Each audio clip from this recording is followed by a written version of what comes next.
Muito boa noite, sejam bem-vindos a mais um Andrew Jumper Live. É uma alegria estar aqui com vocês nessa noite para a gente bater um papo, conversar sobre teologia bíblica. Afinal de contas, o que é teologia bíblica? Outras teologias não são bíblicas? Como é que a gente trabalha com esse tema? O que significa teologia bíblica e para que é que a teologia bíblica serve? Então, esse é o nosso tema dessa noite, junto com os professores doutores Danilo Santos e João Paulo Aquino. E enquanto o pessoal vai chegando aí, deixa eu fazer já os primeiros pedidos para vocês. Não se esqueça de se inscrever no nosso canal. Isso é muito importante, porque você vai fazer com que mais pessoas ouçam a mensagem, ouçam essa e outras lives. Nós já temos aí um bom número de lives publicadas ao longo dos últimos 2 anos, e 2 anos, 2 anos e pouquinho, e elas têm tido muita utilidade para muita gente, tratando de muitos temas da teologia bíblica. Então, você se inscreve, clica no sininho,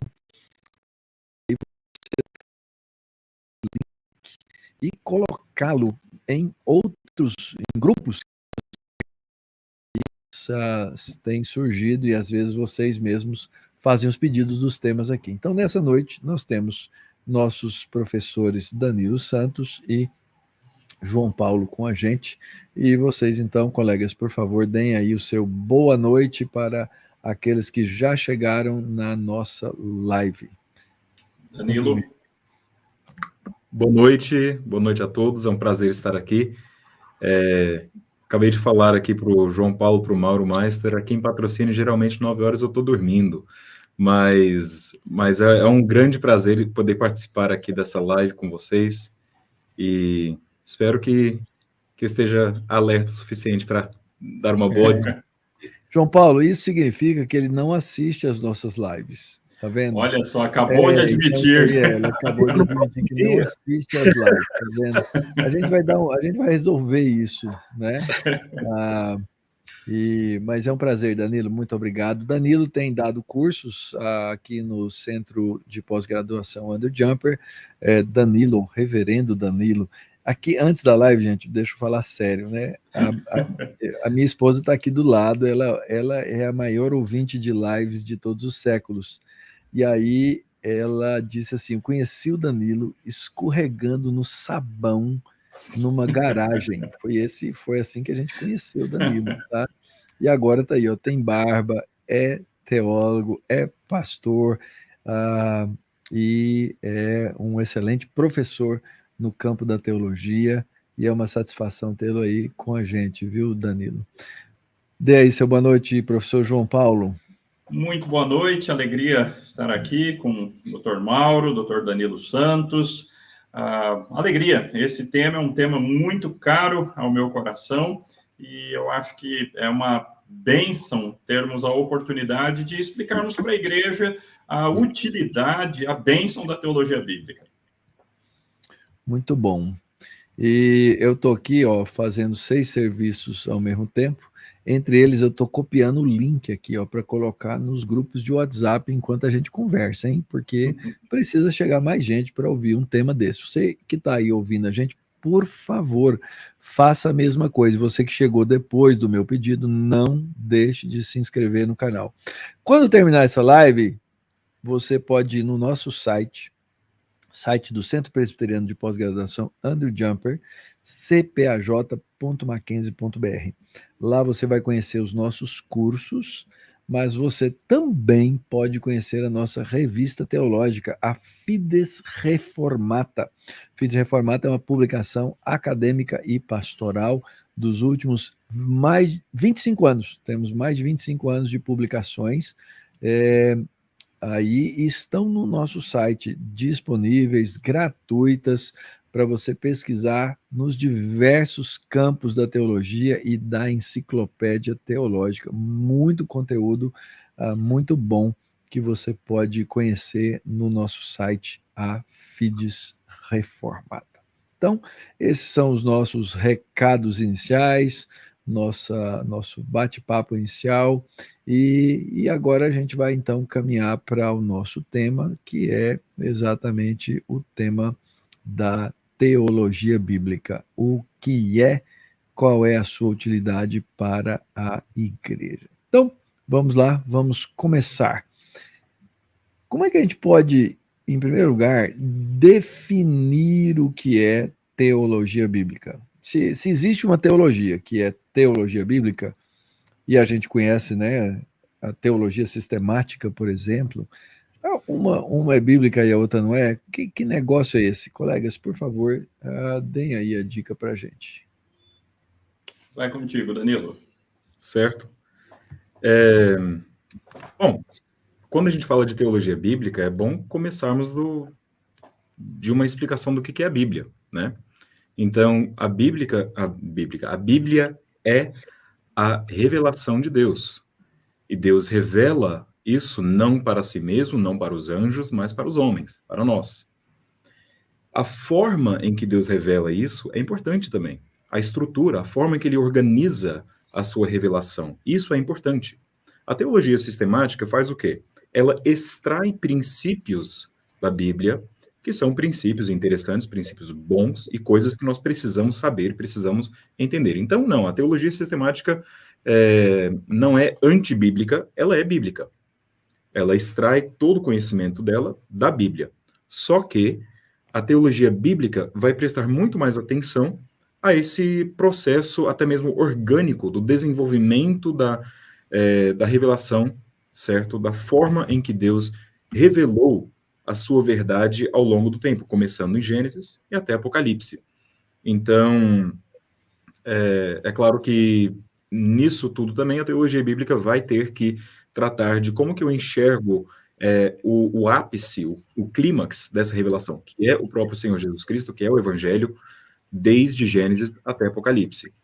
Então, eu diria que é assim que a gente pode fazer uma distinção entre as duas. A teologia bíblica, as duas são bíblicas, certo? Mas a teologia bíblica vai focalizar mais na estrutura, no processo orgânico da revelação, como que Deus quis e decidiu revelar aquilo que ele revela, enquanto que a teologia sistemática vai extrair desta própria revelação alguns princípios e alguns temas e várias outras coisas que nós precisamos entender de uma perspectiva lógica e de uma perspectiva muitas vezes atemporal também. Legal. Eu diria que a teologia bíblica é uma maneira de organizar o conteúdo bíblico, e esta organização também é oriunda da Bíblia. Então, na teologia sistemática, nós temos temas, grandes temas, que nós encontramos na Bíblia, e aí nós colocamos uma organização destes grandes temas. Na teologia bíblica, a gente vai falar sobre os vários tipos de teologia bíblica, mas a gente tenta que a organização também seja emanada da Bíblia, que a organização também seja oferecida pela própria Bíblia. Eu estava pensando, dirigindo de volta para casa, eu estava pensando nessa distinção entre as duas, e eu não sei se é uma boa metáfora, mas o que eu pensei foi na distinção entre uma vitamina de frutas e cada fruta individual, não é? E o suco de cada fruta individual. A teologia sistemática seria essa vitamina das frutas, não é? As frutas vêm todas juntas e você perde um pouco da distinção de cada uma delas, mas você pega essa vitamina completa, você pega esse conteúdo maravilhoso completo. Já em cada suco individual, você consegue notar o sabor de cada fruta, você consegue notar as peculiaridades. Então, essa talvez é uma metáfora que ajuda a entender um pouquinho a distinção entre a teologia bíblica e a teologia sistemática. Ok. Bom, a teologia bíblica tem sido um campo, né, do meu estudo, do meu trabalho de cursos. Aí eu ensino teologia bíblica há um tempinho, para não revelar outras coisas, né? E eu acredito que eu tenha sido um bom aluno de teologia sistemática, mas eu passei a entender muitas outras coisas a partir do momento em que eu tive reforçada a minha teologia bíblica e os conceitos da teologia bíblica, né? Então, eu ouvia muito, né, no próprio seminário, na minha época, também não vou falar quando, uma certa rixa entre professores da área bíblica e sistemática, um criticando o outro, um dizendo isso é melhor, o outro é melhor, e etc. O que não faz sentido, porque você não pode ter, você não consegue ter uma boa teologia sistemática se você não tiver uma boa teologia bíblica. Por outro lado, você não consegue desenvolver uma boa teologia bíblica se você não tiver pressuposições excelentes no campo da teologia sistemática. Mas a ideia que eu ouvia no seminário é que se você está estudando teologia sistemática, você está dentro de cadeias. Você está estudando teologia bíblica, você é livre. D.A. Carson, que para mim é um dos maiores teólogos bíblicos vivos hoje em dia, ele tem um livrinho publicado por Edições Vida Nova. O título é Teologia Bíblica ou Sistemática? E ele afirma com todas as letras ao longo do livro que, na verdade, se nós formos honestos, nós precisamos, inclusive, admitir que a nossa teologia bíblica ela é controlada pela nossa teologia sistemática. Não existe teologia bíblica feita no vácuo ou no neutro, ou seja, eu carrego os meus pressupostos para fazer teologia bíblica mesmo. Porém, a nossa esperança hermenêutica, eu costumo dizer isso aos alunos, é exatamente que naquilo que a nossa teologia sistemática, trazendo seus pressupostos, estiver porventura errada ou for antibíblica, na verdade, esses pressupostos sejam alterados pelo texto da Escritura. E isso decorre, ou a gente aprende, na própria Confissão de Fé de Westminster. A Confissão de Fé de Westminster começa falando da Bíblia. Ela é uma declaração sistemática, né, que fala sobre Deus, sobre a salvação, sobre o Redentor, sobre pacto, ela é temática. E, geralmente, livros temáticos, eles tendem a ser, ou declarações temáticas, tendem a ser sistemáticas.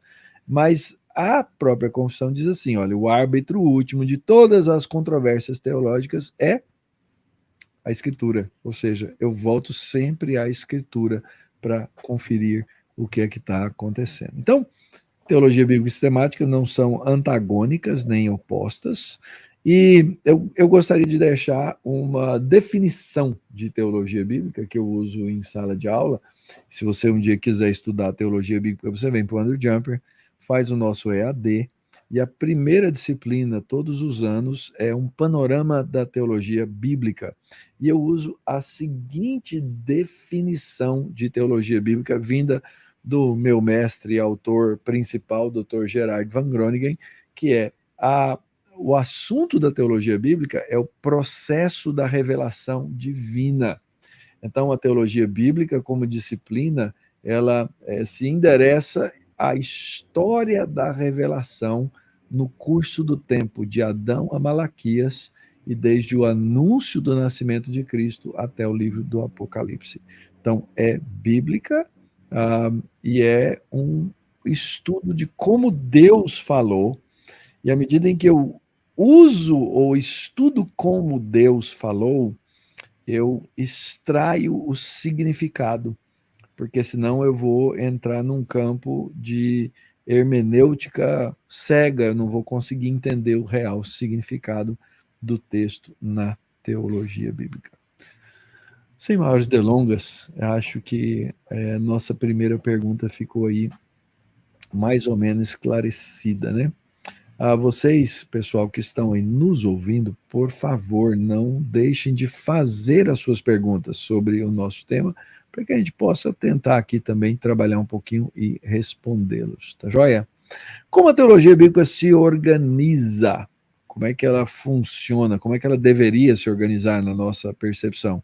Ou qual deveria ser o tema central da teologia bíblica? O que é que vocês têm a nos dizer aí, colegas? Bem, sobre a organização da teologia bíblica, existem diferentes possibilidades, diferentes maneiras de se organizar a teologia bíblica.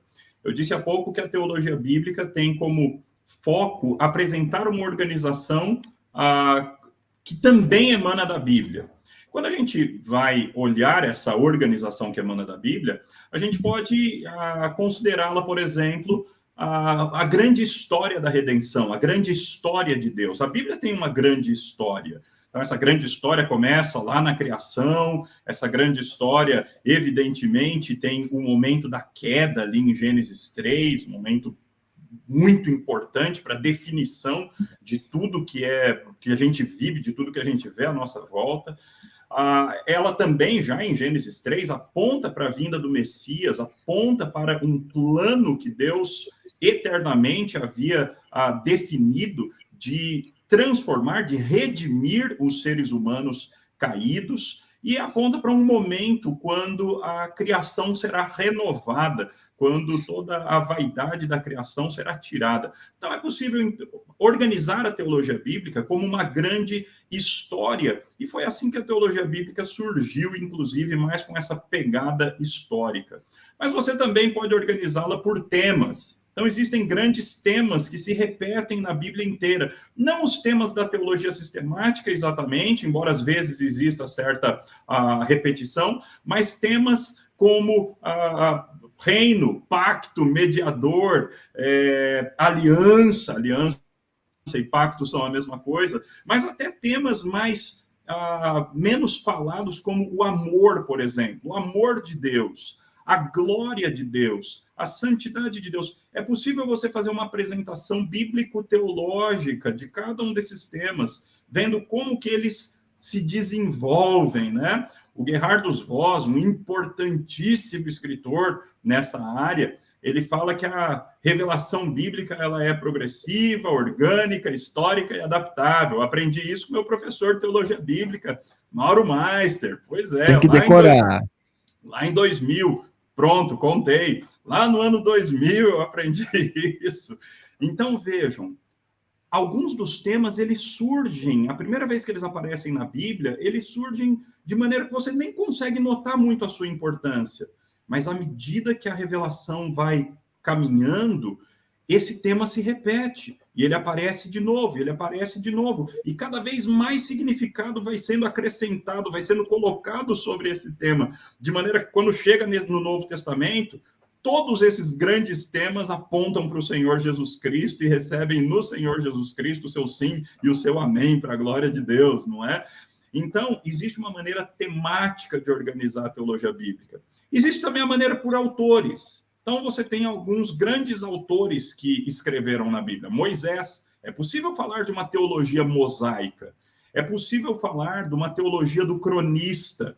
É possível falar de uma teologia lucana, uma teologia paulina.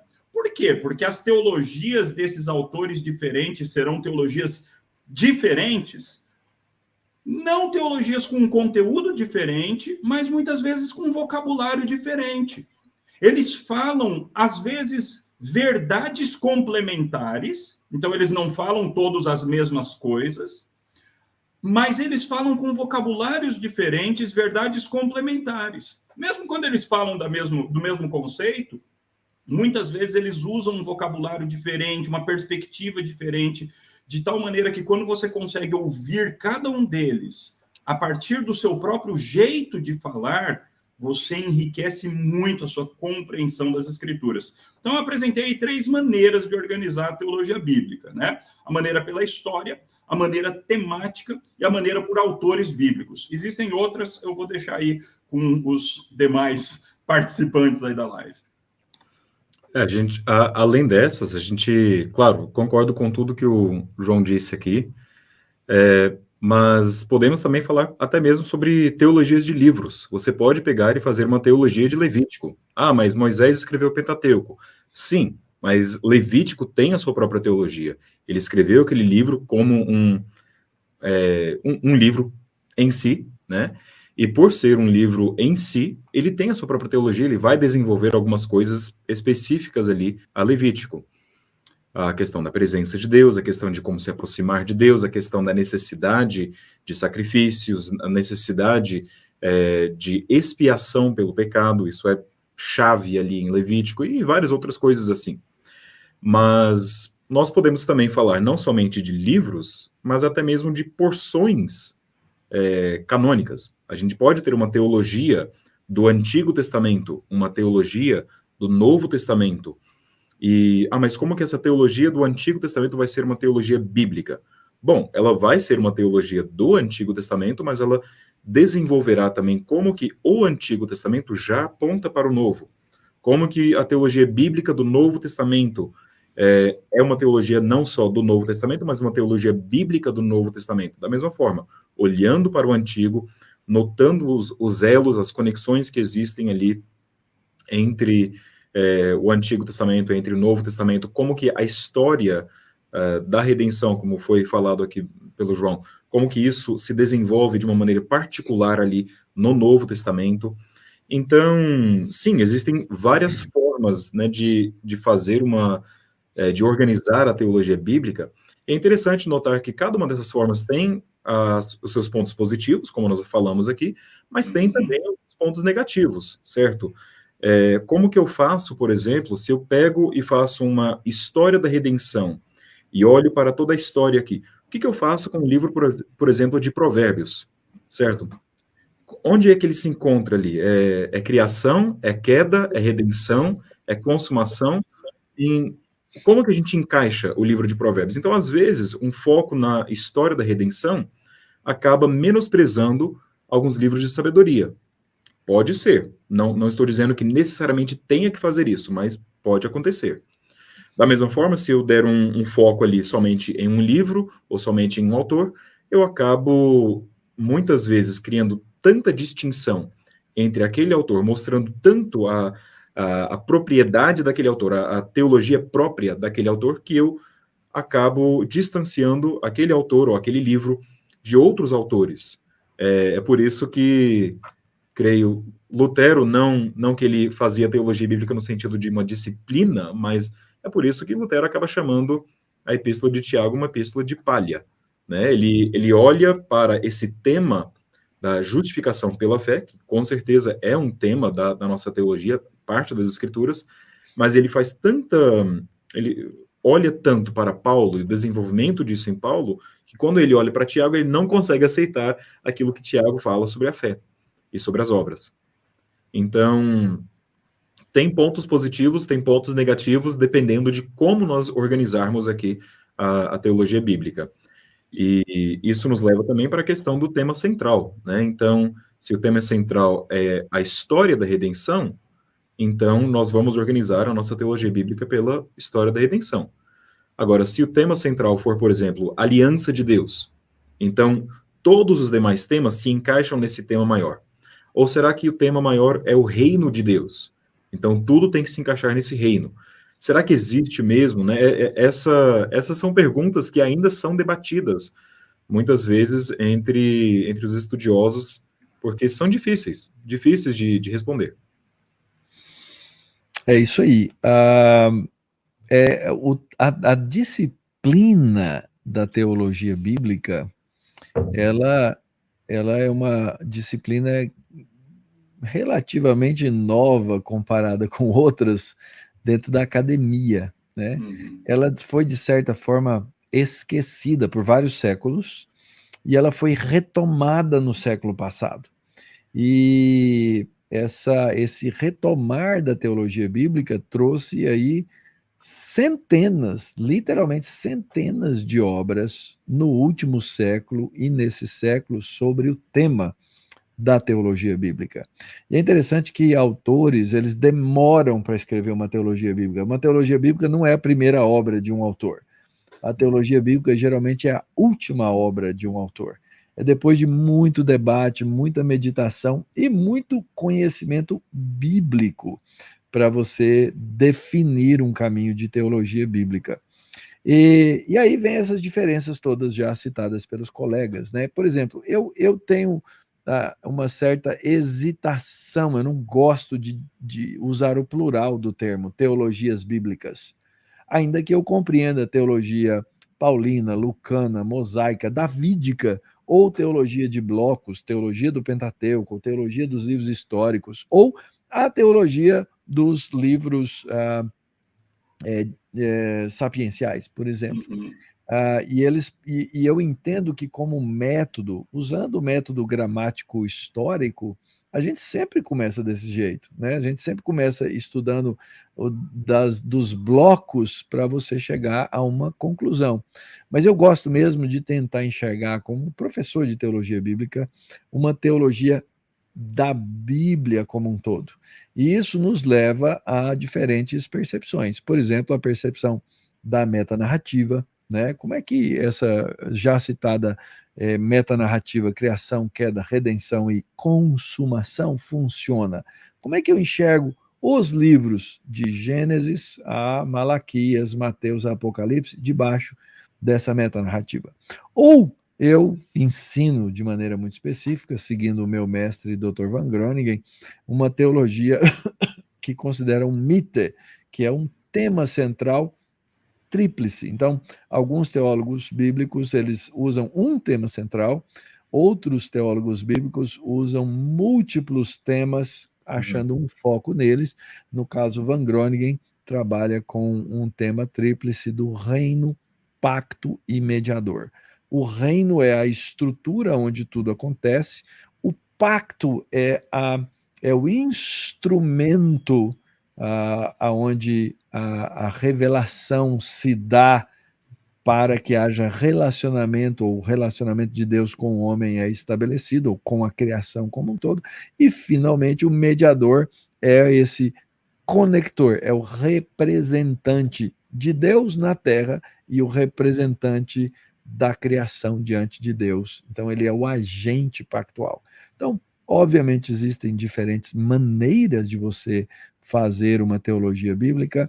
A minha orientação é tomemos cuidado para observar que a nossa teologia bíblica ela tenha coerência. O fato é esse.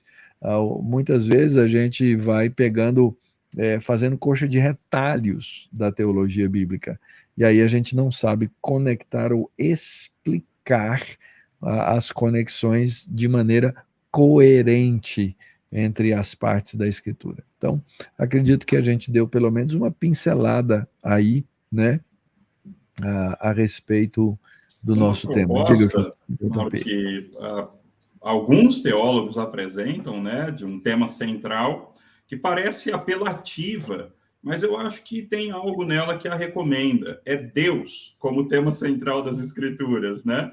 Ela é um tanto assim, poxa vida, mas é evidente, né? Deus. É lógico que Deus é central na Bíblia.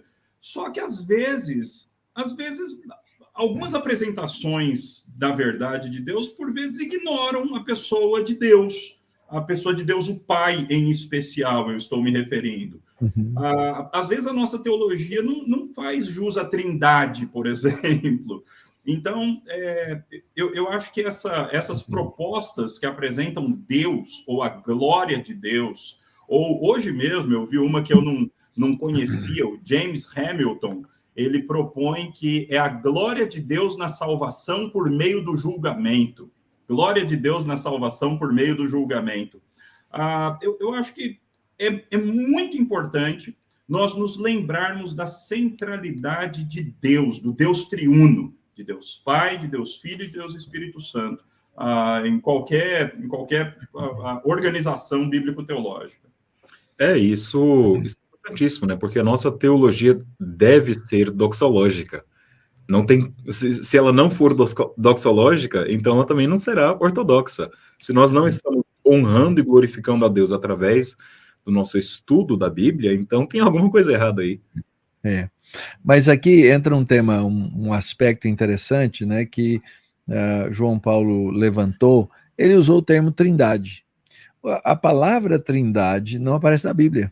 Uhum. E esse é um construto teológico, né? É um construto teológico. Então, essa é a diferença. Quando eu olho as páginas da Bíblia e faço teologia bíblica, eu enxergo ao longo do desenvolvimento e da revelação o Deus Pai, o Deus Filho, o Deus Espírito Santo, desde o começo da Bíblia.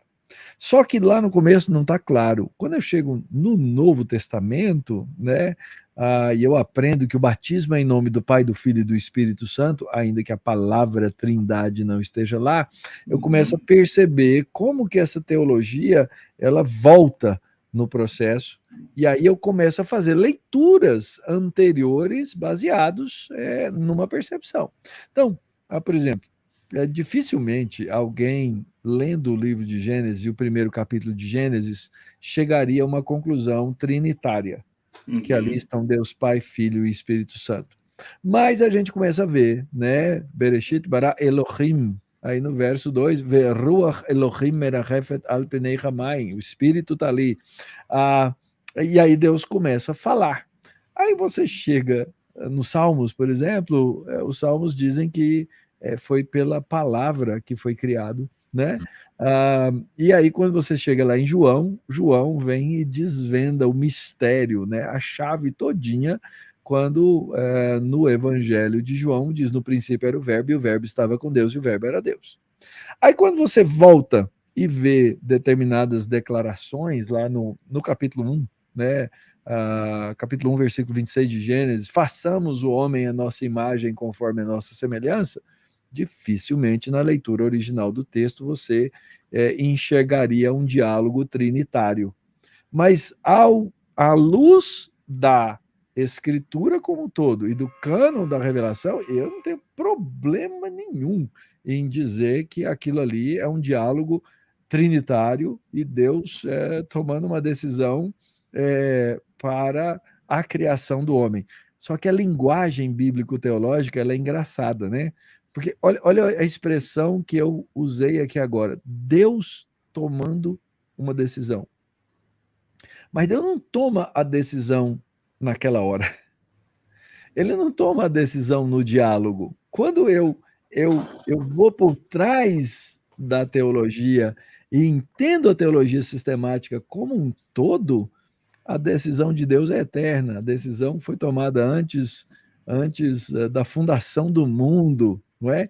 Então, há uma necessidade de você fazer uma distinção dessas linguagens que a própria Escritura usa e do chamado processo da revelação, conforme a definição ali de Van Groningen, tá? Então, eu acho que esse é um aspecto interessante de você pensar a teologia bíblica. Eu costumo dizer para os alunos o seguinte: quando você começa a estudar teologia bíblica e você começa a se aprofundar na teologia bíblica, você começa a enxergar o Matrix. Lembra do Matrix? Exato. Que o cara olhava lá as letrinhas assim, mas a realidade estava no Matrix, entendeu? Desculpa aí a ilustração. Você começa a ler o texto e você começa a ver o que está ali.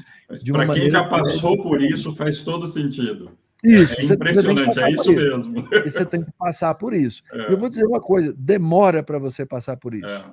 Eu estudei teologia bíblica há muitos anos para chegar nesse ponto de perceber essas conexões, e eu acredito que isso não é só para um estudioso da teologia bíblica.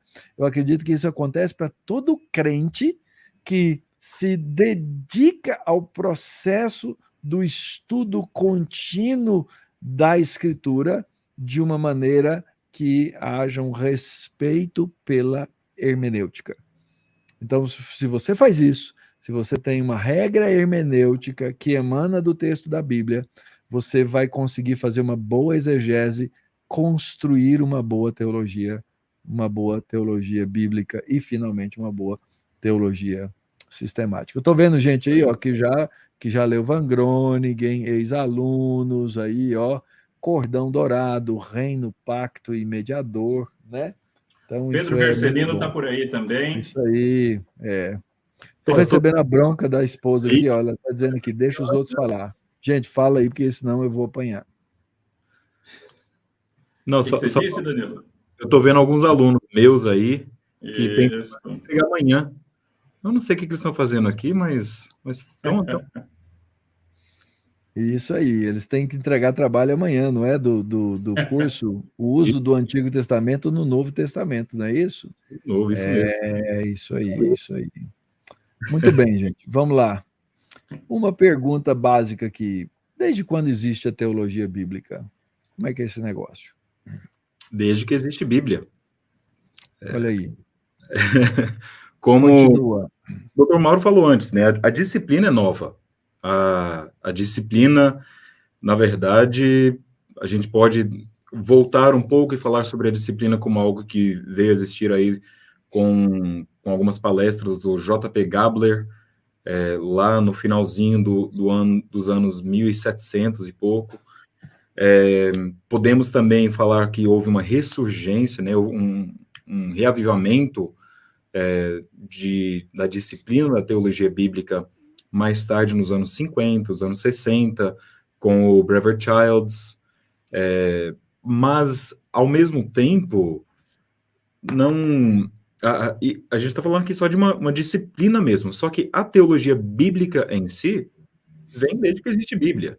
Então, nós podemos ver, por exemplo, eu estava fazendo isso com os meus alunos recentemente, eu estava dando, na verdade, uma aula de teologia sistemática, mas no meio de teologia sistemática, às vezes, escapole um pouquinho de teologia bíblica também, e estava falando sobre Lucas, capítulo 3, e lá naquela genealogia de Jesus Cristo, certo, termina, e Lucas diz assim, Cainã, filho de Enos, versículo 38, né, Cainã, filho de Enos, e Enos, filho de Sete, e este, filho de Adão, filho de Deus.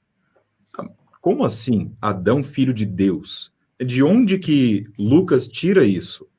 Bom, ele tira isso, na verdade, de Gênesis capítulo 1 e Gênesis capítulo 5, porque esses dois textos são textos que falam sobre, ali em Gênesis 1, o homem é criado à imagem e à semelhança de Deus. Em Gênesis capítulo 5, Sete nasce à imagem e à semelhança de Adão.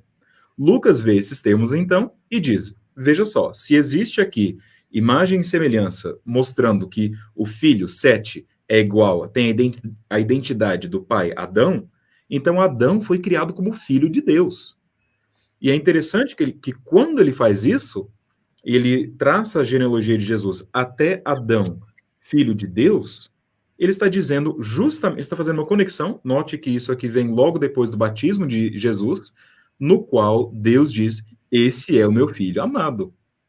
Então ele está traçando aqui uma conexão entre Adão e Jesus. Jesus é o filho de Deus, assim como Adão é o filho de Deus. Teologia bíblica existe desde que existe Bíblia. Então, isso assim, nós vemos até mesmo em Moisés. Moisés em si já traça conexões entre os seus próprios livros. Eu estava conversando aqui antes, né? Nós temos ali, por exemplo, Êxodo, capítulo 1, no versículo 7, diz assim, mas os filhos de Israel foram fecundos e aumentaram muito e se multiplicaram e grandemente se fortaleceram, de maneira que a terra se encheu deles. Bom, onde é que nós temos? Foram fecundos, aumentaram muito, se multiplicaram e grandemente se fortaleceram. Onde a gente tem essa ideia de multiplicar, de crescer, de se fortalecer? Isso vem de Gênesis 1, versículo 26, 26 a 28, no qual Deus dá essa bênção a Adão e a Eva.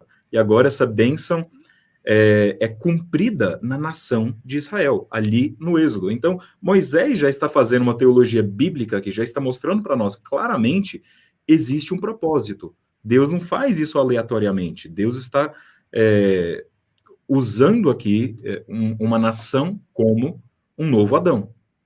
Então, teologia bíblica não é algo que é só uma disciplina recente, mas existe desde que existe Bíblia. Muito bom. O Roberto aí no chat pergunta aí desde quando existe Bíblia, né? Isso é uma das belezas da teologia bíblica, né? Porque ao ter a noção de que a revelação de Deus é progressiva, é orgânica, ela é histórica, ela acontece na história, Deus se revelou na história dos homens, na história que ele criou, e Deus foi revelando de si mesmo, e ele foi inspirando homens santos para escreverem a verdade de Deus, uma verdade infalível, inerrante, uma verdade perfeita. No entanto, essa verdade ela é escrita de forma progressiva. Deus não revelou tudo de uma vez, mas ele vai revelando aquela mesma verdade em porções cada vez mais densas, em porções cada vez mais desenvolvidas. Então, desde quando existe Bíblia? A Bíblia existe desde quando Moisés começou a escrever, e quando o próprio Moisés, como Danilo acabou de dizer, interage com outras coisas que ele mesmo escreveu.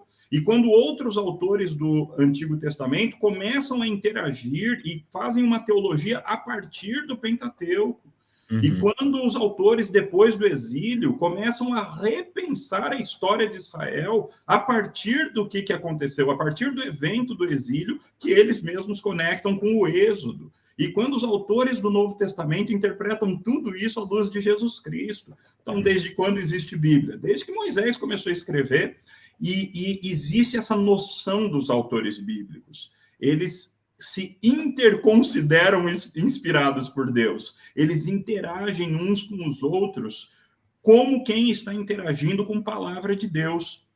Então, isso é lindo, essa coerência, essa harmonia interna que existe nas Escrituras é absolutamente linda. Ela pode ser vista, por exemplo, em Romanos 5, isso que o Danilo falou a respeito de interpretar Jesus Cristo, interpretar Jesus como o segundo Adão. Isso aparece em Romanos 5. Lá em Atos 7, a gente vê Estevão recontando a história de Israel a partir de um ponto de vista bíblico-teológico, e o mito que ele escolheu ali, no caso, o tema central que ele escolheu é o tema do endurecimento do coração. É o tema de como sempre a nação de Israel estava endurecendo o seu coração para não ouvir a palavra de Deus enviada por meio dos profetas. E aí, então, o que as pessoas que estavam ouvindo Estevão fazem? Elas confirmam tudo isso ao matar Estevão. Então, você tem esses desenvolvimentos de teologia bíblica. Mateus, o Danilo falou de Lucas, não é? Mateus, Jesus Cristo, filho de Davi, filho de Abraão. Quer dizer, ele mostra dois pontos muito importantes na história do Antigo Testamento, como pontos que são centrais para a gente entender toda a história do Antigo Testamento. Hebreus faz muita teologia bíblica também, não é? Então, a teologia bíblica, ela acontece na própria Escritura. E você tem teologia bíblica também nos puritanos. Eu estava olhando, eu nunca li, mas eu estava olhando agora há pouco um material do John Owen. Eu estava olhando o índice dele, é impressionante como parece um manual de teologia bíblica. Aliás, é discutível, Calvino era um teólogo sistemático ou um teólogo bíblico? Muitas das abordagens do próprio João Calvino são abordagens que hoje em dia seriam consideradas de teologia bíblica. Os catecismos da igreja, o breve catecismo, o catecismo maior, eles têm uma abordagem de teologia bíblica também. Então, é muito interessante, né? A gente faz essas distinções para facilitar o nosso estudo, para nós nos especializarmos numa área e tudo mais. Mas a grande verdade é que faz-se teologia bíblica desde que a Bíblia existe, desde que a igreja nasceu. Ok. Sobre essa última questão que você colocou aí, João Paulo, o bom teólogo sistemático, ele tem que ser um bom teólogo bíblico. Não tem jeito, né? Então, por que eu encontro João Calvino, um expositor por excelência da Escritura, escrevendo as Institutas da Religião Cristã? Porque uma coisa funciona com a outra, não tem como você separar as duas coisas. Então, esse era um comentário sobre esse tema. Agora, é muito interessante você observar, né, como a Escritura constrói a própria teologia bíblica. Então, veja bem, eu tenho revelação e eu tenho a história da revelação e eu tenho o registro da revelação. Então, por exemplo, eu não sei que língua Deus falou no Jardim do Éden, eu sei que Deus falou. Mas o registro disso, ela me vem pela pena de Moisés, não é? Que é a autoridade que traz a autoridade ao Pentateuco pelo processo da inspiração, e ele então registra aqueles diálogos na língua hebraica, que é a língua na qual eu vou fazer exegese, porque eu acredito numa inspiração plena do texto da Escritura. Então, há de se fazer uma distinção entre a revelação propriamente dita e a revelação registrada na Escritura. Então, como é que Deus, que língua Deus falou exatamente com Abraão? Sabe aí, Danilo, me dizer? Eu não sei, né? Mas o registro está na língua hebraica. E esse é o ponto.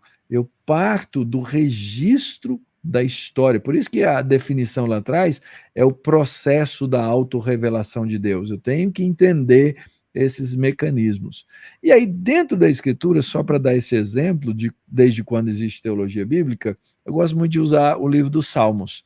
Os salmistas, eles inventam salmos ou eles são teólogos bíblicos? E eu digo que, na maioria das vezes, eles são teólogos bíblicos. Então, por exemplo, o Salmo aqui, Salmo 22.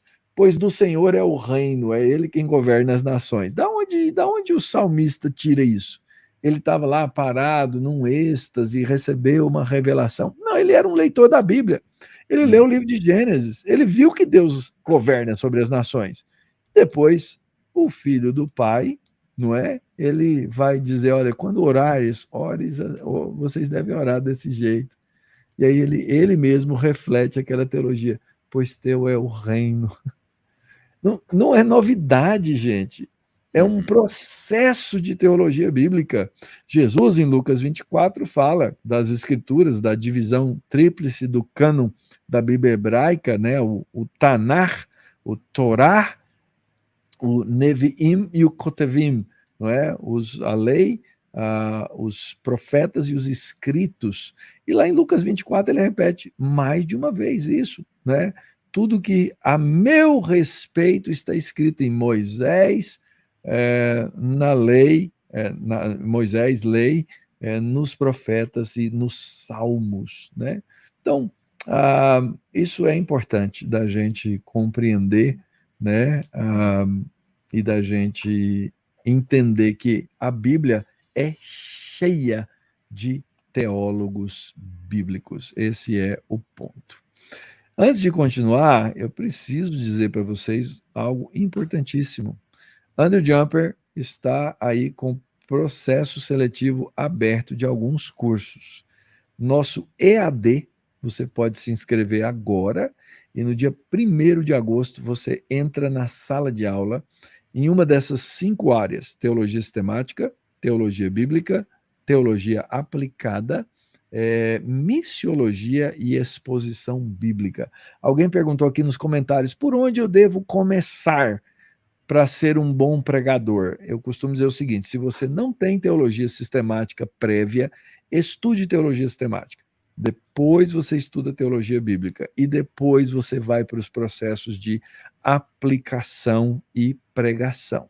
Se você tem um conhecimento teológico prévio, aí você pode fazer uma escolha diferente dessa, mas essa é uma recomendação. Você vai aí no nosso site, cpajmackenzbr/EAD, e você pode ingressar aí e estudar conosco a partir do dia 1º de agosto, beleza?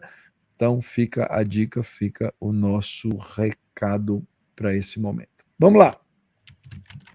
Como é que a gente faz a teologia bíblica? Eu acho que a gente já até trabalhou um pouquinho em cima disso, né? Quais são as ferramentas e métodos? Por favor, colegas, falem um pouquinho a respeito. Se teologia bíblica está conectada com essa ideia inteira de organizar, então precisamos saber organizar bem, né, a nossa teologia. Precisamos saber qual que é o tema central, quais são os temas que nós vamos abordar, e então isso é importante. Agora, ao mesmo tempo, precisamos de uma boa, como o Dr. Mauro falou, precisamos de uma boa hermenêutica, uma boa exegese. Precisamos saber entender, por exemplo, o gênero literário de um livro, como é que ele expressa a verdade. Se nós estamos falando aqui que todos esses livros diferentes, esses autores diferentes, falam verdades que estão conectadas umas às outras ali, precisamos saber como que eles falam isso. Como é que Deus revelou a sua verdade através da poesia dos Salmos? Como é que ele revelou a sua verdade através das leis em Deuteronômio? Como é que ele revelou a sua verdade através da história de Ruth? Então, essas coisas são importantes, nós precisamos entender como ler o livro de acordo com o seu gênero. Mas precisamos também saber como fazer essas conexões, e isso vem através de um estudo aprofundado da exegese, da hermenêutica, de perceber palavras e termos-chaves, de saber como é e quais são as ênfases que os autores diferentes vão dar aqui a esses termos, certo? Então, tudo isso acaba sendo muito importante na nossa leitura, na nossa interpretação aqui da teologia bíblica. Uma das coisas que eu falo para os meus alunos de uso do Antigo Testamento no Novo Testamento, e é uma matéria um pouco diferente de teologia bíblica, mas estão conectados, é que a melhor ferramenta que você pode ter para entender bem o uso do Antigo Testamento no Novo, mas também para fazer uma boa teologia bíblica, é uma Bíblia com uma boa concordância, né? Perdão, concordância não, com referências cruzadas. Referências cruzadas. Então, por quê? Porque eu vejo como que a Bíblia usa outras partes da Bíblia. Muitas vezes a gente não tem, né, a Bíblia não fazia como nós fazemos hoje em nossos artigos científicos, que eu coloco uma nota de rodapé, né, falado pelo professor João Paulo na palestra tal, no dia tal, tal, tal.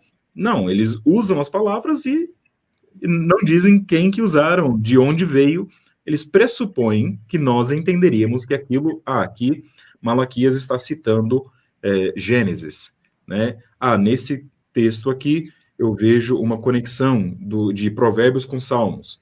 Então, essas conexões são importantes, as conexões ali das referências cruzadas. Então, aí está outra ferramenta também bem prática para a gente utilizar quando quisermos entender um pouco melhor a teologia bíblica.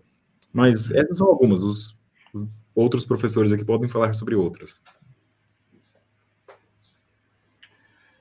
Eu creio que a chave bíblica, a antiga chave bíblica, que você organiza lá por temas, né? Então tem lá o amor, todas as vezes que aparece a palavra amor na Bíblia. Ou hoje em dia os apps, não é? Você tem os sistemas de busca dos apps. E aí então você coloca algumas palavras que você já ouviu várias vezes na Bíblia. E normalmente é possível organizar essas palavras na ordem canônica, né? Na ordem que elas aparecem no cânon.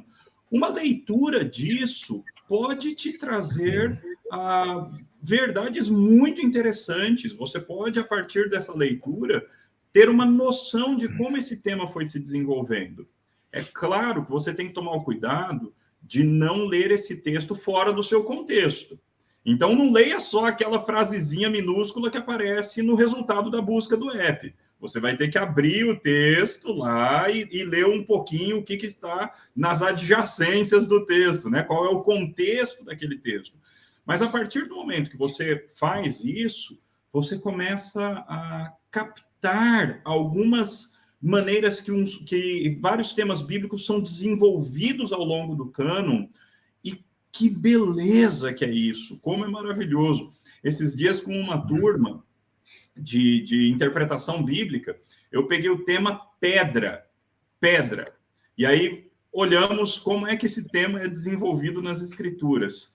E é impressionante como você, a partir do tema pedra, de repente você vê aquela pedra ali, não é? Que vertia água no deserto para o povo de Deus, essa pedra que lá no Novo Testamento, Paulo vai dizer, e a pedra era Cristo.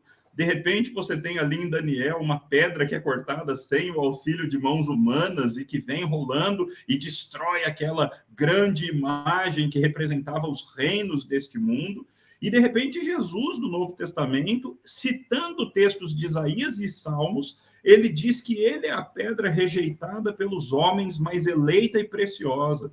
Todos aqueles sobre quem ele, como pedra, cair, serão totalmente destruídos, e aqueles que nele tropeçarem como pedra também deixarão de existir. Mas aqueles que crerem nessa pedra Então Pedro vai completar: eles se transformam em pedras vivas que constroem esse templo de Deus. Então, de repente, a partir de um tema como pedra, um tema tão inesperado como pedra, você encontra que Jesus é a pedra, nós cristãos somos pedras vivas, os apóstolos são o fundamento e também são pedras, e todas essas pedras juntas formam o templo do Senhor. E aí a gente chega num outro tema bíblico-teológico absolutamente fundamental, que é o tema do templo.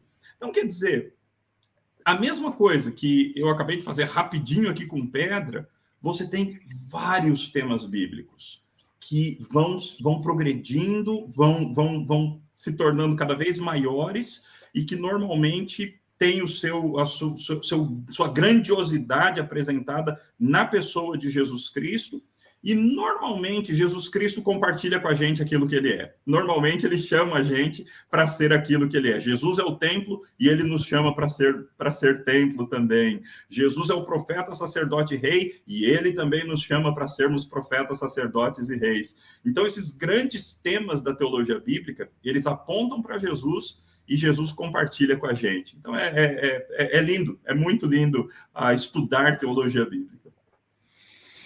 É muito bom mesmo. Só um detalhe importante, né? Todo mentodo ele apresenta pontos positivos e coisas perigosas. Então, o professor João Paulo mencionou a ideia de a chave bíblica, né? Mas ele falou, você tem que abrir o texto e entender o texto no seu contexto, porque senão você vai construir o que eu chamo de uma teologia de chave bíblica. E aí você vai cometer erros terríveis, né? Erros crassos. Isso tem a ver, gente, com a diferença da natureza das disciplinas. Então, a teologia sistemática, ela tem uma natureza didática. Então, ela se propõe a estudar o texto bíblico e, de uma maneira didática, trazer um conceito referenciado na Bíblia sobre quem é Deus, quem é o homem, a Trindade, o Espírito Santo e assim por diante. Na teologia bíblica, eu tenho uma natureza, eu tenho uma disciplina de natureza histórico-orgânica. Então, eu tenho que lidar muito mais com o texto no seu ambiente formativo e, como já mencionado, né, da teologia de voz, no processo de crescimento, de desenvolvimento do texto e da teologia. Costumo dizer o seguinte: Deus, ele resolveu nos trazer a sua revelação por meio da Bíblia e do texto orgânico. Ia ser bom demais, fácil para a nossa vida de professor de teologia, se Deus tivesse mandado a sua revelação na forma de um dicionário bíblico. Então, se eu quero saber o que é pecado, eu vou na letra P, está lá, está definido, mas Deus não faz isso.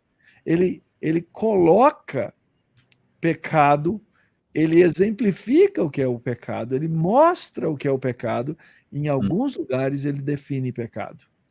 Mas eu tenho que juntar todas essas coisas para poder entender um conceito de pecado, entender o conceito da queda. Isso vale para todos os temas bíblicos, né? Um dos temas mais difíceis de definição é reino. Muito complicado, né? Bem complexo, mas tem definições. E eu preciso ir atrás, cavar esses vários textos que vão me mostrar as centenas de facetas de um diamante. Essa é uma figura legal. Então, é um diamante com muitas facetas. Você tem que olhar cada faceta e depois você tem que afastar o diamante para você enxergar a beleza do todo. Isso é o que a teologia bíblica nos permite fazer. Próxima pergunta. Como ter uma teologia bíblica ortodoxa no meio de tanta heresia que se chama por aí teologia bíblica? Como é que a gente faz isso, hein? Qual o segredo? E aí, Ninguém Danilo? quer falar. Eu tô rindo aqui porque eu tô me lembrando de alguns vídeos, eu nem me lembro o que foi dito, mas de alguns vídeos que os meus alunos às vezes me mostram, de alguns teólogos do TikTok. Aí eles chegam e mostram como que uma palavra ali, assim, né, bem interessante o que eles falam. Né? Uma palavra, veja só como que essa palavra aqui tem um número tal, tal, tal, que a gente pode interpretar dessa forma e de repente, né, faz um elo ali com algo lá em Gênesis e Jesus, que é o Messias, que agora é o rei. Veja só que legal. De novo, muitas vezes isso acontece, essas teologias de TikTok acontecem por causa de desconsiderar o contexto, como nós temos falado aqui, certo? Você olha para um tema, um símbolo, alguma coisa que você enxerga, talvez não esteja ali, mas que você enxerga no Antigo Testamento ou no Novo Testamento, e você acaba conectando de uma forma maravilhosa que está na sua cabeça e não está na Bíblia, certo? Aliás, as heresias nascem na nossa cabeça, certo? Elas não nascem na Bíblia. Então, não nasce na Bíblia lida corretamente. Então, como que nós podemos ter uma teologia bíblica ortodoxa? Tendo uma teologia que é propriamente bíblica, propriamente contextual, que realmente interpreta a Bíblia com uma hermenêutica sólida, né? Outro problema que às vezes pode acontecer também é quando as pessoas tentam fazer uma teologia bíblica e ignoram o fato de que Deus é o autor da Bíblia. Isso acontece muito em meios liberais, no qual a teologia bíblica, de acordo com eles, então, é ou uma leitura que vem do acadêmico, do estudioso ali, certo? Então, eu vou mostrar aqui como que a minha leitura pós-colonial me ajuda a entender o texto, o Êxodo ao longo de toda a Bíblia, certo? Tem conexões do pós-colonialismo com o Êxodo? Tem conexões, mas as conexões vêm da sua cabeça, vêm de você. Não é ali aquilo que nós temos no texto.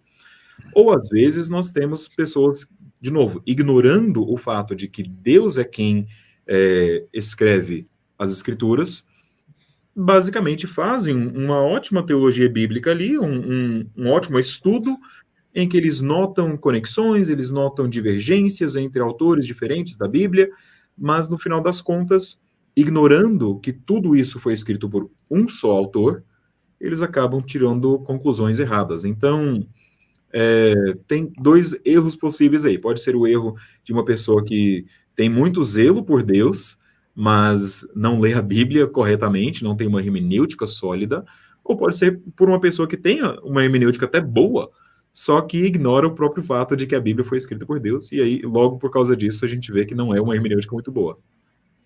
Muito bom. Ou seja, pode faltar fé, não é? Para fazer uma boa teologia bíblica tem que ser crente, né? Tem que crer em Jesus Cristo como seu Senhor, como seu Salvador.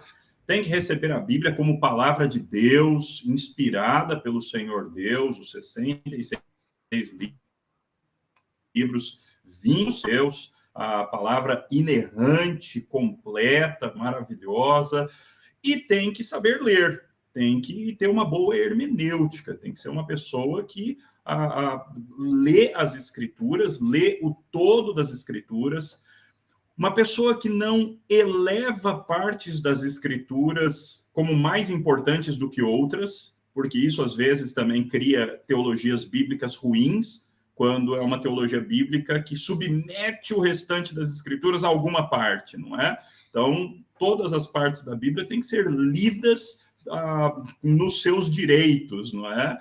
Claro que existe a questão da progressividade da revelação, que a gente já falou, mas toda a Bíblia é importante, não é só a Escritura, mas é o tota Escritura também, não é? É importante para a gente ter uma boa teologia bíblica. Isso que o Danilo falou, muito importante. Tem muita gente que impõe agendas contemporâneas para poder criar uma teologia bíblica, e isso tende a criar muitos problemas, né? Existe uma distinção entre aplicar as Escrituras para questões contemporâneas e a tentativa de criar uma teologia impondo questões contemporâneas na Escritura. São coisas diferentes. Muito bom. Então, esse é um ponto, né, que vocês dois levantaram, que é chave. Você só vai ter uma teologia bíblica ortodoxa quando você tiver uma abordagem ortodoxa da Escritura. E aqui eu vejo um grande problema, porque está cheio de autor que é neo-ortodoxo e que é semi-ortodoxo, para se chamar, e que é considerado excelente teólogo bíblico. Ora, ele pode ter boas ideias exegéticas em determinados pontos da Escritura, mas eu tenho grande dificuldade de vê-los como excelentes teólogos bíblicos. Porque quem não parte da Escritura para interpretar a Escritura, ou seja, quem aplica qualquer tipo de hermenêutica da suspeita, da desconfiança do próprio texto bíblico, não vai poder me dar uma teologia ortodoxa da melhor forma possível. Deixa eu aproveitar uma pergunta aqui do nosso professor, o reverendo Norval. Ele fez uma pergunta aqui que vai nos dar uma possibilidade de explicar uma diferença entre teologia bíblica e sistemática. Norval perguntou aqui: é possível imaginar um tema que não tenha sido abordado na teologia sistemática, mas que pode vir a surgir na teologia bíblica? Primeira parte da minha resposta, Norval, é possível, porque a teologia ela é um processo. Nós não temos uma teologia absolutamente pronta. Então é possível que a teologia a sistemática não tenha abordado e, de repente, a partir da teologia bíblica, eu levante um aspecto para a teologia sistemática. Mas a segunda parte da minha resposta, eu quero fazer uma inversão na sua pergunta. Eu acredito que existem muitos temas que serão abordados na teologia sistemática e que não estão contidos na teologia bíblica como tema, mas como princípio. Então, por exemplo, se eu for discutir a questão da temas da biologia e da vida, ok? No campo da ética, e eu for tratar do aborto, tá? Eu tenho fundamentos suficientes na teologia bíblica para discutir esse tema e remeter esse tema para a teologia sistemática me dá algumas conclusões.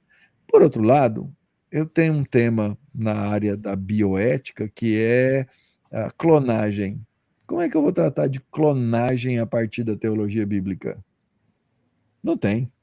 Eu sou autorizado a ir para outros planetas? Como é que eu trato isso a partir da teologia bíblica? Não tem.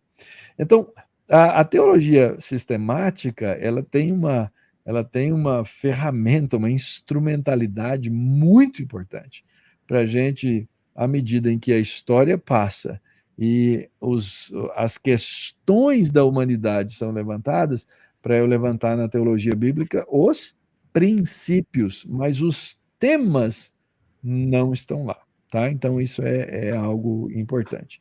E aproveita que alguém já disse assim, ó, Tom Goldingay também é bom, concordam? Não, não concordam. É o neo-ortodoxo e eu não acredito que um neo-ortodoxo possa me trazer boa teologia bíblica. Ponto.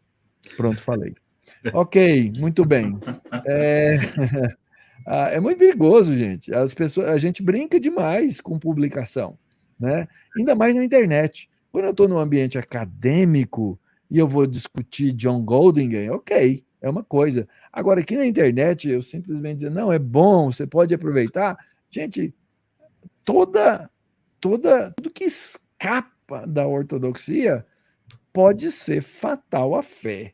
Então, eu tenho lá minhas dificuldades com essas coisas. Muito bem. Gente, nós estamos caminhando para o fim aqui, ok? Para que serve a teologia bíblica para a igreja? Por favor, senhores. Teologia bíblica edifica a igreja. A teologia bíblica aproxima a igreja da Bíblia. Porque quando uma igreja tem uma dieta apenas de teologia sistemática, parece que existe um certo distanciamento da Bíblia. É como se eu precisasse, tudo que eu preciso é estudar um manual, tudo que eu preciso é estudar algo que fale a respeito da Bíblia, mas a Bíblia mesmo é muito difícil de ser compreendida. Então, a teologia bíblica, ela aproxima a igreja das Escrituras. E é muito importante que pastores façam uma abordagem, além da abordagem da teologia sistemática. A teologia sistemática é fundamental e esse programa inteiro falou isso. Mas, além de nutrir a igreja com teologia sistemática, nos estudos bíblicos de durante a semana, por exemplo, é muito importante que o pastor também nutra a igreja com teologia bíblica. Também apresente temas de maneira bíblico-teológica. Também apresente sessões, porções da Bíblia de maneira bíblico-teológica, porque isso ajuda a igreja a ler melhor as Escrituras. Quando alguém tem mais contato com a teologia bíblica, essa pessoa necessariamente vai passar a ler melhor cada trecho da Escritura. E aí a outra vantagem fica evidente, não é? A pregação informada pela teologia bíblica é uma pregação melhor do que uma pregação de alguém que não tem noção de teologia bíblica. Por quê? Porque quem tem noção de teologia bíblica, quem conhece teologia bíblica, quem tem essa concepção da Bíblia como uma grande história, vai ler cada texto à luz dessa grande história da Bíblia. E isso vai ajudar a pessoa a não falar heresia, isso vai ajudar essa pessoa a não fazer aplicações impróprias, a não ler o texto de maneira errada, porque essa pessoa está lendo o texto à luz do todo da Escritura. E uma última coisa que eu falaria é toda essa questão cristocêntrica, né? Fala-se muito de pregação cristocêntrica. Como é que eu faço pregação cristocêntrica? A partir de uma boa concepção de teologia bíblica. É só, talvez eu esteja exagerando na afirmação, mas eu acho que não. É só a teologia bíblica que vai te ajudar a aplicar cristocentricamente cada texto de maneira correta. Se você não tiver teologia bíblica, você não vai conseguir aplicar os textos bíblicos de maneira cristocêntrica apropriada, porque existe muita forçação de texto para que ele fale de Cristo, de maneira que não é esse jeito que o autor bíblico estava falando de Cristo. Mas com a teologia bíblica, você vai conseguir pegar o fio correto que o autor está conectando a Cristo Jesus. E conectado com isso, até mesmo o próprio fato de que muitas vezes o que a gente vê em pregações cristocêntricas é aquela mesma coisa, né? Chega naquela parte do sermão, todo mundo já sabe exatamente o que vai ser dito, de alguma forma que ele vai chegar em Jesus. Mas a teologia bíblica, se ela realmente segue aquele texto e mostra como aquele texto aponta para Cristo, cada texto aponta de uma forma completamente diferente a Cristo, né? Então, até mesmo dentro do mesmo livro, cada capítulo ali vai apontar para Cristo de uma forma diferente. Então, a teologia bíblica também nos livra dessa mesmice de uma pregação cristocêntrica meio, né, formulaica. Então, isso também é muito bom.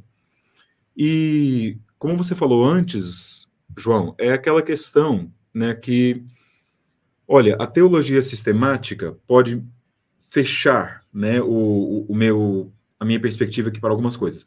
Mas muitas vezes o que eu encontro nas nossas igrejas não são igrejas que pregam apenas teologia sistemática, ou ensinam apenas de uma forma baseada na teologia sistemática, isso acontece, mas muitas vezes é muito mais direcionado para a teologia prática. Teologia prática é boa? É ótima, é necessária, nós precisamos ter uma boa teologia prática, que seja fundamentada numa boa teologia bíblica também. Então, de novo, né, eu não dou aula de teologia bíblica aqui no IBEL, eu sou professor no Instituto Bíblico Eduardo Lane, em Patrocínio. E não dou aula de teologia bíblica aqui, eu dou aula de teologia sistemática. Mas, como eu gosto tanto da teologia bíblica, né, tem que ensinar um pouquinho de teologia bíblica aí no meio das nossas aulas de teologia sistemática. E estava dando uma aula recentemente sobre sobre soteriologia.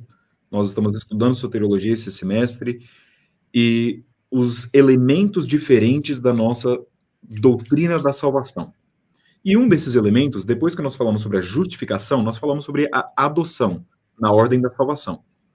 E quando eu falei sobre adoção, eu falei, peraí, gente, vamos parar um pouquinho aqui e vamos pensar sobre o que significa sermos filhos de Deus. E eu desenvolvi toda a questão de filiação a Deus, e certamente isso aqui não era algo que os teólogos que escreveram, por exemplo, a Confissão de Fé de Westminster, os teólogos reformados ali, não conheciam.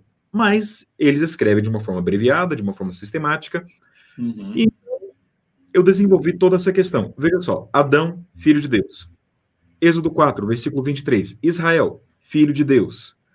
Então, só que Adão não consegue ser filho de Deus, ele não consegue obedecer, ele não consegue demonstrar a imagem e a semelhança que ele tem com Deus. Israel também não. Em Deuteronômio capítulo 32, Moisés diz, eles não são mais meus filhos. Eles perderam essa filiação. E então, toda a história de Israel é uma história no qual a nação de Israel busca de novo ser filho de Deus. Oséias, capítulo 1, dá uma promessa lá no versículo 10, dizendo, eles serão meus filhos de novo. Ótimo, serão meus filhos, que legal. Não conseguem. Antes de Malaquias, não conseguem. Não são filhos de Deus. É interessante que Malaquias também termina dizendo que Deus voltaria para tornar o coração dos filhos para os pais. Eu acho que isso não é aleatório, certo? Então, nós chegamos agora em Jesus, como a gente acabou de ler em Lucas capítulo 3, certo? O Filho de Deus, o Filho amado de Deus, ele sim é filho, ele sim, de acordo com Colossenses capítulo 1, versículo 15, é a perfeita imagem do Deus invisível, e, portanto, é o primogênito de toda a criação, é o Filho de Deus, imagem de Deus, certo? E agora, logo depois, logo ali em Colossenses capítulo 3, Efésios capítulo 4, nós somos chamados a nos revestir de Cristo. Nós somos chamados filhos, nós somos adotados como filhos de Deus, isso faz parte da nossa salvação. João, capítulo 1, diz o quê? Diz, a todos quantos creram, deu-lhes o poder de serem chamados filhos de Deus. Nós agora conseguimos ser aquilo que Adão, aquilo que Israel nunca conseguiram ser. Aquilo que Salomão era para ser o filho de Deus. De acordo com 2 Samuel capítulo 7, não conseguiu. Em Cristo, nós conseguimos ser. Aí, logo depois de fazer essa exposição, um aluno meu vira e fala o seguinte, professor, então quer dizer que a nossa santificação não é somente uma questão de que agora eu em gratidão pela minha salvação, eu vou buscar fazer as coisas boas. Mas eu busco fazer coisas boas porque isso faz parte da minha identidade como imagem e semelhança de Deus. Exato. Eu vejo a mesma realidade que nós descrevemos na teologia sistemática de uma outra ótica. E muitas vezes, né, tem aquela coisa um pouco chata até mesmo de, faça coisas boas por gratidão a Deus, por gratidão. Eu não consigo trazer dentro do meu coração essa gratidão às vezes. Como é que eu percebo isso melhor? Como é que eu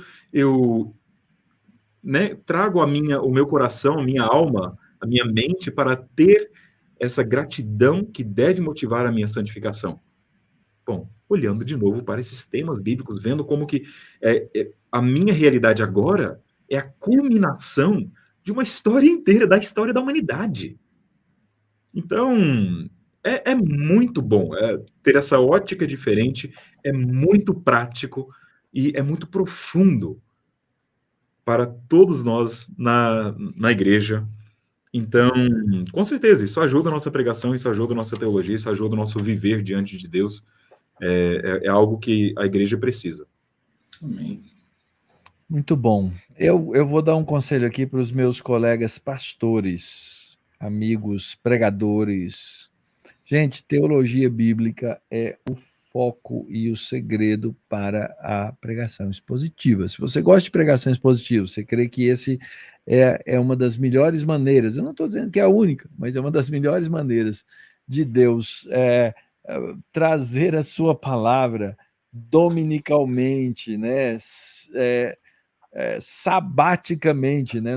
No Shabat, no dia do Senhor, para a igreja. Teologia bíblica é fundamental. Eu costumo dizer o seguinte, O crente, ele não vai para a igreja no domingo, no culto, levando o Berkoff debaixo do braço. Ele também não vai levando o catecismo e a confissão. Hoje até vai, né? Se ele levar uma dessas bíblias de estudo, até leva. Mas ele leva a Bíblia, porque nós ensinamos o povo de Deus a Escritura. Então, o povo de Deus precisa aprender a Escritura de maneira temporal, sistematicamente, né? A igreja precisa construir, ou o pastor, através da pregação, precisa construir uma teologia bíblica ao longo do tempo com a igreja, para que a igreja aprenda a ler a Bíblia. E ela, então, com o reforço do estudo, na escola dominical, no culto de quarta-feira, e com outros recursos possíveis, incluindo nossa confissão, ou a confissão e catecismos, poder fazer com que a igreja se torne uma igreja expositiva. Eu comecei um ministério aqui, um trabalho aqui no Instagram e no YouTube chamado Igreja Expositiva. É uma igreja na qual o povo daquela igreja é capaz de trazer a vida da Bíblia ao povo de Deus no evangelismo e no discipulado. A igreja precisa aprender a exposição bíblica. E ela só vai aprender a exposição bíblica se ela aprender boa teologia bíblica. Eu contei essa história sábado numa pequena palestra que eu dei. Tem um membro da minha igreja que ele fez a seguinte pergunta durante a semana para mim. Ele se chama Gustavo. Pastor, no livro de Jó está escrito que Deus estava no céu e Deus e Satanás estava lá. E Deus é bom. E o céu é o lugar do povo de Deus. Por que Satanás estava lá? A minha pergunta é de onde que o Gustavo tira esse tipo de pergunta. Gustavo tira esse tipo de pergunta dos catecismos, porque ele aprendeu que Deus é bom. Ele aprende sobre o que é o céu. Ele aprende essas coisas na instrução da escola dominical, do seu lar, mas ao mesmo tempo ele lê a escritura e ele faz perguntas. Por sinal, Gustavo tem 5 anos de idade. E quem me manda as perguntas dele é a mãe dele. Obviamente, ele não tem o seu próprio WhatsApp. Então, por que isso é possível? Porque isso é possível por causa da construção de uma boa teologia sistemática e de uma boa teologia bíblica. Teologia bíblica é útil para adulto, para criança, para velhos, para novos. Quando eles começam a fazer perguntas assim, começam a olhar para a escritura e aplicar hermenêutica. Passadas essas coisas, e o membro da igreja não precisa mais do pastor para dizer, passadas essas coisas, meu irmão, é a história anterior. Não, ele começa a entender isso e aplicar isso. Isso é coisa muito boa, coisa muito gostosa de se ver. Última parte, gente, para encerrar, que recursos nós podemos recomendar aos nossos ouvintes aí no campo de teologia bíblica? Danilo, vai fundo. Tá bom. Um recurso bom, eu não posso deixar de mencionar aqui, é a teologia bíblica do Novo Testamento, do Greg Beale, certo? Ele foi meu professor no doutorado, então, se eu deixasse de mencionar, estaria fazendo um grande... cometendo desserviço. Um grande desserviço a ele. Então, tem esse do Beale. Tem alguns livros do Graham Goldsworthy. Então, é Grame. Goldsworthy é ouro e valioso, né? É o nome dele. Mas, então, o Goldsworthy, creio, se não me engano, é anglicano, mas é anglicano dos bons. Então, ele tem umas coisas boas ali. Australiano, assim, coisa boa. Ele tem uma introdução à teologia bíblica. Ele tem outro livro que é Pregando toda a Bíblia, ou Pregando a partir de toda a Bíblia, alguma coisa nesse sentido assim. Mas um recurso que eu recomendo para todo mundo, que é muito pouco conhecido, é o livro da Nancy Guthrie. Eu vou até escrever aqui no chat depois. Nancy Guthrie, ela pega vários temas diferentes e chaves da Bíblia e escreve um livro chamado Ainda Melhor que o Éden. Ela pega cada um desses temas e começa mostrando como que esse tema está ali no Éden. Por exemplo, a ideia do jardim e do ermo, a ideia de vida e falta de vida, né? E mostra como que isso se desenvolve ao longo de toda a Bíblia, começando em Gênesis, terminando em Apocalipse. Ela mostra, através de cada um desses temas, que nós fomos destinados para algo melhor que o Éden. E eu achei fantástico, muito, muito bem feito. É um ótimo livro para você estudar na sua igreja e utilizar também em estudos de pequenos grupos, porque ela tem perguntas ali ao final de cada capítulo. É muito prático, bem escrito para a igreja, produzido pela editora Fiel. Então, ainda melhor que o Éden, da Nancy Guthrie. É um ótimo recurso. Muito bom. Um livro um bom tanto mais avançado é o livro do Gerhardus Voss, Teologia Bíblica, do Antigo e do Novo Testamento, da editora Cultura Cristã. O Gerhardus Voss é absolutamente fundamental para essa disciplina da teologia bíblica a partir de um ponto de vista reformado. Então, o Van Groningen bebeu no Gerhardus Voss muita coisa, e muitos outros que vieram depois, teólogos bíblicos posteriores, consideram o Gerhardus Voss absolutamente fundamental. Então, essa é uma das dicas. E, infelizmente, a gente ainda não tem em português, mas a Bíblia de Estudo, a NIV, é a NIV Zondervan Bible Study. É uma Bíblia de Estudo editada pelo D.A. Carson, e ela tem como principal abordagem uma abordagem bíblico-teológica. Então, fica aí a dica para as editoras brasileiras que quiserem publicar uma boa Bíblia de Estudo. Essa Bíblia de Estudo da NIV Zondervan é uma Bíblia que ficou muito boa. Ela tem vários artigos desses grandes temas bíblico-teológicos, vários desses artigos, e os comentários também são escritos a partir de um ponto de vista bíblico-teológico. O Dr. Mauro também já citou aqui no nosso programa o livro do D.A. Carson, teólogo bíblico, a Teologia Bíblica e Teologia Sistemática, também um livro importante aí, Teologia Bíblica ou Teologia Sistemática, um livro importante aí da editora Vida Nova, do D.A. Carson. Ok, vão aqui as minhas dicas. Primeiro, eu recomendo para quem não sabe teologia bíblica e quer chegar na teologia bíblica, eu costumo recomendar O Cristo dos Pactos, de Palmer Robertson. É um livrinho relativamente conciso, né? E ele dá uma apresentação da teologia bíblica como um todo.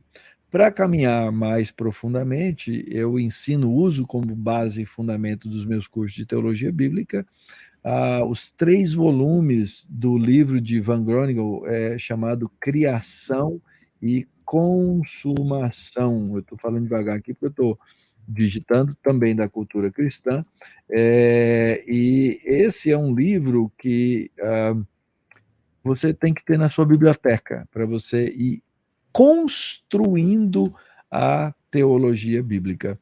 E se você quiser uma aplicação dessa teologia bíblica de Van Groningen, você pode pegar um livro como, por exemplo, Família da Aliança. Como é que a história da família na Escritura se desenvolve a partir daí?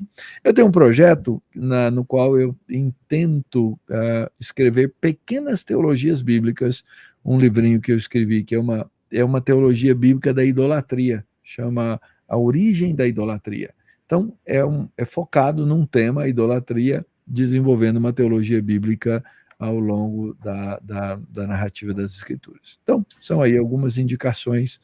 Não sei se os colegas têm mais alguma.